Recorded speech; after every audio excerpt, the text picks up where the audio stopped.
Samantala, tiniyak naman ng Philippine National Police o PNP na iniimbestigahan na ang kaso ng pagpatay sa dating mamamahayag na si Melinda May Magsino sa Balagtas, Batangas kahapon.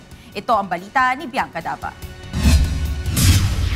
Blanco pa rin sa ngayon ang Batangas Police sa tunay na motibo ng pagpaslang sa dating empleyado ng Philippine Daily Inquirer na si Melinda May Magsino sa Balagtas, Batangas.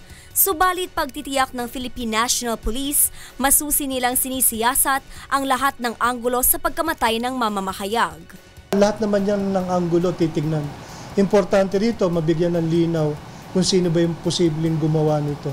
Whether ito ba'y konektado sa kanyang trabaho bilang media dati or related ba sa trabaho niya ngayon or sabihin natin personal ba about his mga present relationship. Lahat naman po yan i-consider. Ayon kay PNP spokesperson Police Chief Superintendent Generoso Serbo Jr., mayroon ng direktiba mula kay Interior and Local Government Secretary Mar Rojas na tutukan at bigyan ng agarang solusyon ang kaso ni Magsino. Yung One PNP approach natin, magtutulong-tulong ito. Pero magiging pinaka mag-i-spearhead nito mga unit natin from provincial unit natin from CIDG to be supported ng Batangas PPO. At the national level, meron po kaming tinatawag na task force sa USIG. Ito po yung sabihin nating task force na talagang tumututok sa mga ganitong klase ng sirkumstansya involving our friends from the media. So umasa kayo na bibigyan ito ng seryosong atensyon.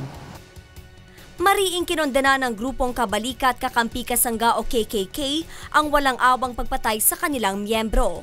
Nabatid na marami na ring nasagasaang malalaking politiko sa lalawigan si Magsino. Sa ngayon nakaburol na sa kanilang tahanan ang mga labi ni Magsino. Tumanggi namang magpaunlak ng panayam sa media ang pamilya ng biktima. Samantala, tiniyak ng Malacanang na ginagawa ng pamahalaan ang lahat upang masugpo ang kriminalidad sa bansa, lalong-lalo na ang mga kaso ng pagpatay sa mga miyembro ng media.